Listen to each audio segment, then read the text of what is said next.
I'm Joe, a car guy. We car guys are particular about two things. Number one, our cars. I have a couple cars, one being a Corvette, and I love it. The second item we are particular about is where we drive them. So travel being a hobby of mine, I decided to get my hands on another muscle car and head to one of the most beautiful highways in the world, the PCH, or the Pacific Coast Highway. In my ride, the Dodge Challenger RT. It's me in this beautiful, loud car on the scenic roads of the Pacific Coast Highway.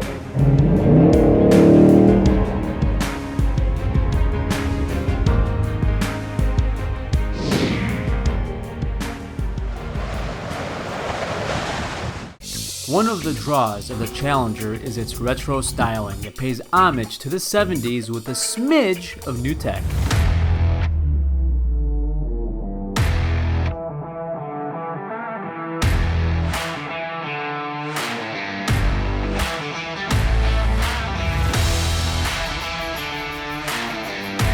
.375 horsepower and 410 pound-feet of torque is served directly to your right foot by its 5.7 liter V8.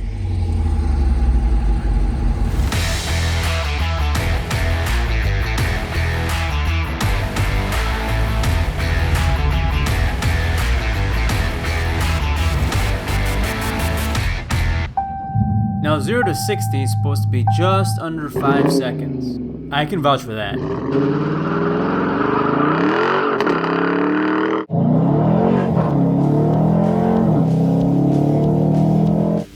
Now it doesn't take a rocket scientist to discover my first point. The car is gorgeous. As you pass by, everybody looks. And the other thing, and one of my favorites, is the noise. Oh, wow. What's the one adult thing you should do when you're driving a loud car through a tunnel? No, I shouldn't. Yes, I should. Yes, I should.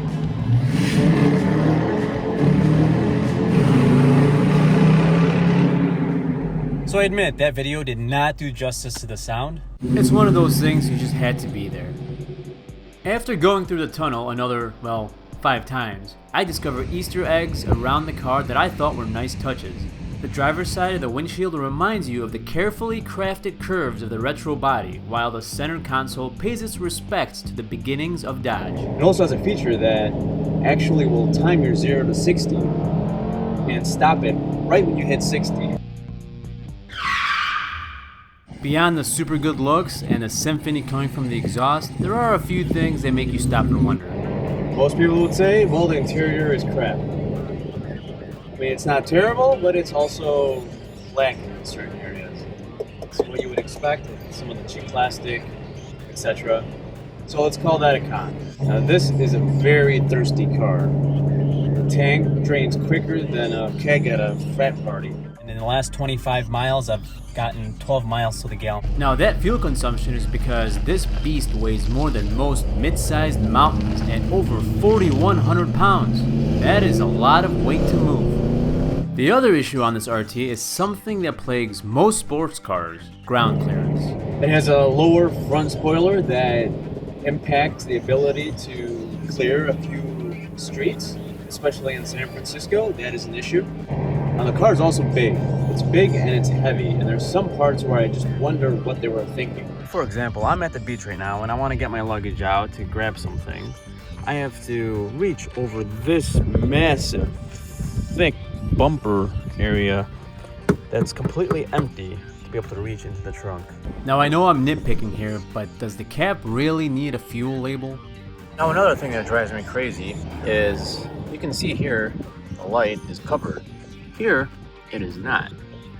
And you can see all those insects that are stuck in there. As a guy who is meticulous about keeping the car clean and detailing my own cars, this will drive me crazy because it'll take me a decade and a half to clean up all that mess from the insects. As my drive along the coast progresses, I find myself hypnotized by the raw, undiplomatic character of the Challenger. Yes, it's heavy, it's thirsty, the interior isn't as polished as it could be, and its cornering ability leaves much room for improvement. But it unapologetically wins you over with its curves and soundtrack.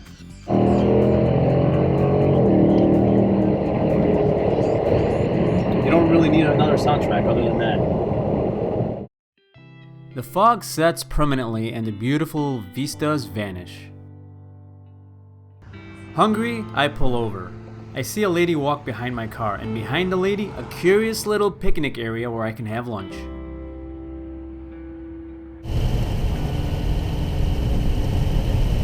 This was an amazing trip. And this car was great. I'm gonna miss her.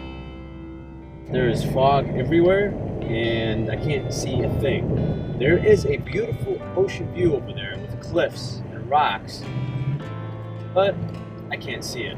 What I can see is this road in front of me, and it is gorgeous. Just driving these curves and valleys and peaks. So I am sad to drop her off. And I believe that she's kind of sad too. I kind of hear her whimpering. Hear that? There it is again. It's okay, it's okay. So at this point in the movie, it's only fitting that I have some sort of epiphany. Something significant that I should leave the viewers with. It's not fair to compare the Challenger to, let's say, my Corvette because they are fundamentally different cars. A Camaro is more the Challenger's peer, but I will say this. If the Corvette is like a girl who sips wine in a sundress and claps enthusiastically at the end of an opera, the Challenger is the girl in sweats who drinks beer and burps loudly while yelling at the TV watching football. Both have their very different quirks that you fall in love with, and for that reason, I love this car. I will truly miss driving the Challenger, which has filled some very big shoes, or should I say tires, from the 70s.